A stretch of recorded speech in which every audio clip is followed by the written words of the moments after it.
Bonjour et bienvenue. On est heureuse de vous retrouver pour notre rencontre mensuelle.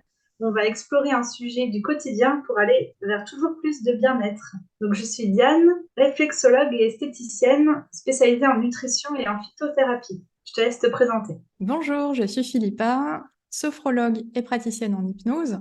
Aujourd'hui, dans cette chronique, nous allons vous parler d'un sujet qui intéresse beaucoup de monde, puisque nous pensons beaucoup. Nous allons voir comment arrêter de penser quand on pense trop. Nous allons parler de charge mentale, de surpensée, de pensées parasites. Vous savez, c'est les pensées qui tournent tout le temps dans notre tête et qui nous empêchent d'être concentrés, d'apprécier le moment présent et de se sentir bien au quotidien. Il y a une psychologue américaine qui s'appelle Suzanne Nolen Oxema qui a mené une étude sur 1000 personnes pour voir quelles sont les conséquences de la charge mentale.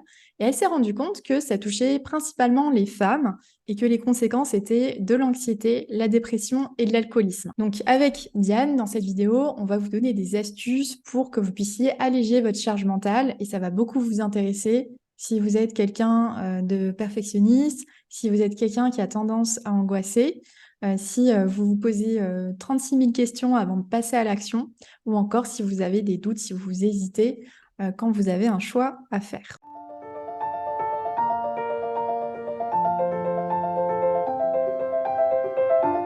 Parfois, on bloque sur quelque chose et ça peut avoir des répercussions sur notre fatigue et nos émotions, parce que penser tout le temps, ça nous stresse et c'est très fatigant, aussi bien pour le système nerveux que pour le corps. Et quand on est dans les émotions, on a tendance, pour l'aspect nutrition, en fait, voilà, on va avoir tendance à manger plus et souvent plus sucré par manque de douceur envers nous-mêmes. Et ça peut créer des maux de tête car le sucre apporte de l'acidité et des toxines. Enfin, ça ne nous aide pas à avoir une bonne concentration et un mental clair. Donc, dans un premier temps, en fait, la première astuce qu'on va voir ensemble, en fait, ce serait de faire une détox avec des légumes verts, par exemple, pour aider à l'apaisement des pensées. Donc, ça va vraiment aider déjà à éliminer, en fait, au niveau du corps, ce qui va aider pour le mental. Puis, on verra d'autres astuces au fur et à mesure de la vidéo. Quand tu parles de légumes verts, est-ce que c'est des épinards, des haricots verts? C'est quoi exactement? Alors, ça peut être haricots verts, ça peut être aussi des petits pois, ça peut être des brocolis, des poireaux. Voilà, vraiment des légumes verts pour apporter de la chlorophylle. D'accord. Voilà. Donc, est-ce que tu peux nous expliquer un petit peu mieux comment les ruminations mentales influencent nos émotions et notre corps négativement? Oui. Alors, je vais rebondir un peu sur ce que tu disais, Diane, par rapport aux pensées.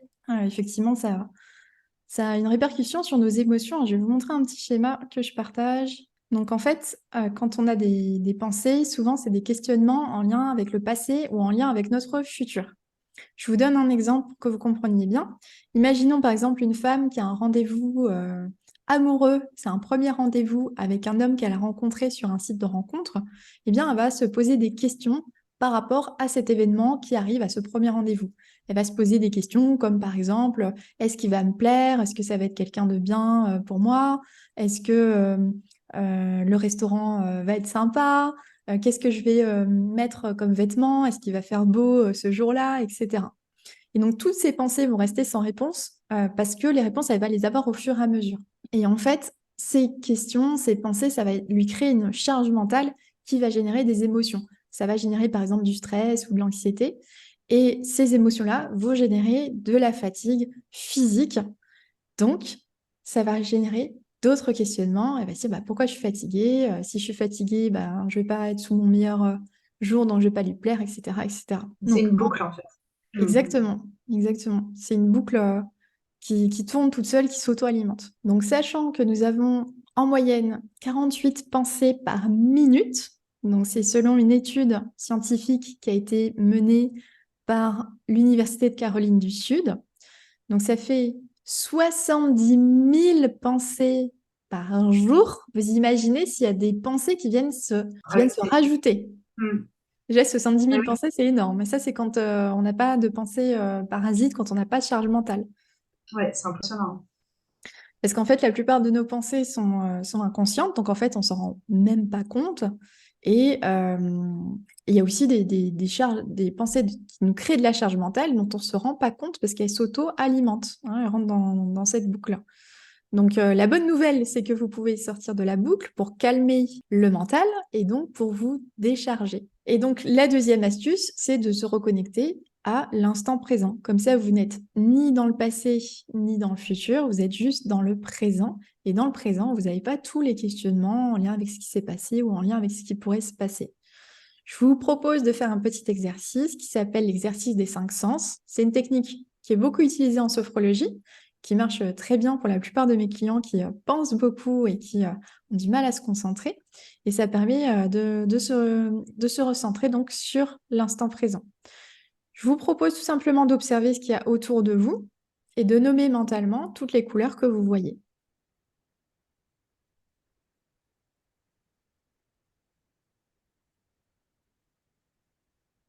Une fois que vous avez fait ça, eh bien, vous allez faire la même chose pour tous les sons que vous entendez. Et le silence, ça compte aussi comme un son. Je vous invite ensuite à continuer avec toutes les odeurs que vous sentez. Vous pouvez sentir l'odeur de vos mains. Vous pouvez peut-être sentir l'odeur d'une fleur, s'il y a une fleur à proximité. Ou toute autre odeur, sans juger, sans interpréter. Ensuite, je vous invite à vous recentrer sur le goût dans votre bouche. Peut-être qu'il y a encore le goût de ce que vous avez mangé tout à l'heure. Pour ma part, j'ai un petit goût sucré dans la bouche parce que j'ai mangé du raisin. Et peut-être que vous avez aussi un goût dans votre bouche, sucré, salé, je ne sais pas. Et puis, je vous invite enfin à vous recentrer sur tous les points de contact, sur tout ce que vous touchez. Ça peut être une chaise, un fauteuil, peut-être le sol. Et voilà. Et je te vois, Diane, avec ton grand sourire. Je vois que ça t'a fait du bien. Ouais, ouais, non, ça détend, ça recentre un peu vraiment. Même ça met une petite chaleur un peu corporelle aussi. Ouais, Ouais, tu ressens de la chaleur. ouais, ça doit détendre des gens. Donc, bah, merci Philippa. Donc, on va continuer sur d'autres astuces bah, pour continuer à aller vers de l'apaisement. Moi, je vais vous parler plus de l'aspect un peu méditatif en fait. Donc, pour commencer, ça va vraiment être avec bah, des minéraux, donc avec le quartz rose, vous voyez, qui est un petit peu rose transparent, qui va être vraiment sur le chakra du cœur, sur l'énergie du chakra du cœur, et l'aigle marine, qui est un peu bleu-vert, on va en trouver des fois qui sont plus bleus ou verts, ça dépend, qui va agir sur le côté vraiment émotionnel lié au mental, qui est plus dans des énergies reliées à l'eau. Donc, le petit exercice, c'est de prendre bah, les deux minéraux dans sa main dominante. Moi, je les mets dans ma main droite parce que je suis droitière. Et déjà, c'est de ressentir un petit peu, de ressentir les minéraux dans sa main. On peut aussi allumer une bougie. Alors, une bougie voilà, qui peut être comme ça, du coup, dans un verre, ou alors une bougie qu'on va poser sur la table. Et on va allumer cette bougie et en l'allumant, on va bien regarder la flamme. L'exercice, c'est vraiment de se focaliser sur la flamme pour que l'attention soit vraiment dessus. On peut aussi mettre une petite musique pour vraiment se détendre et voilà, une musique qui nous plaît avec des bruits de la nature ou des bruits d'oiseaux, voilà, ce qui vous convient.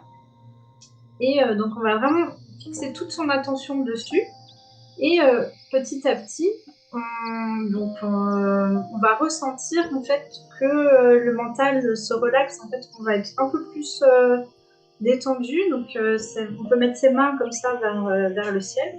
Et en fait, on va fermer les yeux et on va vraiment fermer les yeux. Après, mi-clos, vraiment, si on veut continuer à voir la bougie. Et en fait, l'exercice, c'est de se concentrer comme ça avec la musique, la bougie et l'énergie des minéraux. Et les pensées vont continuer, mais d'un moment, on ne va plus les analyser. Et le fait de ne plus les analyser, donc ça prend du temps, hein, c'est de l'entraînement, on va avoir les mains qui vont chauffer. Et là, ça va vraiment être un bon moyen de se rendre compte qu'on est un peu plus concentré et qu'on a lâché en fait cette analyse qu'on peut avoir, en fait, ce petit vélo mental. Là, vraiment, on est beaucoup plus centré dans son corps. Ça complète bien l'exercice que tu proposais sur l'instant présent avec les 5 sens. Voilà. C'est vraiment, si on fait les choses dans cet ordre-là, ça va vraiment aider à être complètement dans son corps, être bien détendu et de se dire finalement on est bien présent. Oui, puis Voilà. l'indicateur, les mains qui chauffent. Si, Oui, oui, oui. Ouais. Ça, c'est impressionnant. Au bout d'un moment, on a vraiment les mains qui chauffent et on se dit qu'on commence à être détendu et qu'on entend toujours, mais il n'y a plus l'analyse derrière, quoi. hmm. Et là, après, on est beaucoup moins fatigué, quoi, en fait. Ça joue sur la fatigue et sur l'envie de faire les choses aussi. C'est comme si les pensées défilaient en arrière-plan, mais on n'y fait plus attention, quoi. Et donc, Ouais, c'est c'est moins ça, ouais. fatigant parce que on va pas focaliser dessus et puis ça va pas générer de la charge mentale supplémentaire. Oui, voilà, ouais. Ça va être beaucoup moins impactant, en fait. Et on va mieux comprendre justement les pensées qui peuvent arriver et qui, en fait, ne nous appartiennent pas toujours, qui sont liées à des peurs ou des choses inconscientes. Donc, pour résumer le rituel, on a vu tout à l'heure d'activer les 5 sens avec Philippa. Il y a la méditation avec la bougie et les minéraux. Donc, si vous voulez aller plus loin, il y a les plantes aussi qui sont très intéressantes pour le côté phytothérapie. Il y a le mélilo et le fragon qui peuvent être prises ensemble, qui ne sont pas forcément très connus et vont encore moins connus pour le mental et la charge mentale. Le mélilo, c'est une plante qui va vraiment agir sur la circulation sanguine. Et le fragon, c'est le petit bout et c'est une plante qui va vraiment travailler plus au niveau cardiaque. Et les deux ensemble vont avoir une action un peu de fluidifiant. Alors, ça convient pas à tout le monde, hein. Les personnes qui justement ne peuvent pas prendre de fluidifiant sanguin, ben là, ça ne correspondra pas. Voilà, il faut demander quand même l'avis à son médecin. Et ces plantes-là vont aider en fait, avec l'action de fluidifiant du sang et de la lymphe, à faire circuler en fait, vraiment dans le corps et ce qui va vraiment aider au niveau du mental, puisque ça va vraiment travailler sur le cœur et le cœur, comme c'est une pompe, ça va vraiment aider à ce que ça circule bien jusqu'en haut du corps et que ça redescende bien jusqu'aux pieds, que l'action de haut vers le bas se fasse au mieux, quoi. Donc, ça va créer une harmonie finalement au niveau du système sanguin, c'est ça? Oui, sanguin et lymphatique, ça va travailler sur les deux. Et comment tu prends les deux plantes ensemble, le mélilo et le fragon? Alors, c'est des plantes qu'on peut acheter séchées, qu'on peut prendre sous forme de tisane, et ça existe aussi en forme de gélule. Voilà. Et on ressent les effets déjà au bout de quelques semaines. C'est quand même assez rapide. Et on ressent une légèreté, on sent voilà, ça apaise l'esprit, hein. Ça va travailler vraiment sur le corps et l'esprit.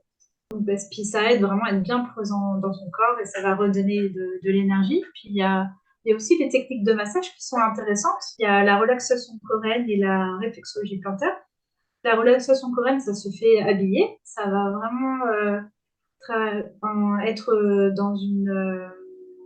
va vraiment être dans un relâchement du corps, parce que c'est vraiment des techniques où le praticien porte le corps et relâche, que ça va travailler vraiment à une détente plus profonde.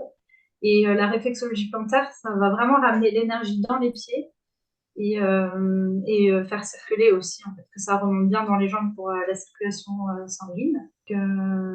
Voilà, deux techniques qui peuvent être vraiment très intéressantes pour le relâchement corporel, vraiment le lâcher prise, quoi. Voilà. Donc dites-nous en commentaire si vous avez des routines, ça nous intéresse. On a pris beaucoup de plaisir à préparer cette vidéo comme d'habitude. On a dû pas mal synthétiser parce que c'est un sujet qui est quand même assez large, parce que c'est notre quotidien. Donc c'est vrai que il y a pas mal de choses à dire. Donc dites-nous s'il y a des thèmes qui vous intéressent, ça nous donnera des idées pour des prochaines vidéos. Pour la prochaine vidéo, on est déjà en train de la préparer avec Diane. Ça sera sur le thème de la minceur et plus particulièrement comment perdre du poids quand on a tout essayé. Merci à Merci tous. beaucoup, Philippa. Merci à tous. À bientôt. À bientôt.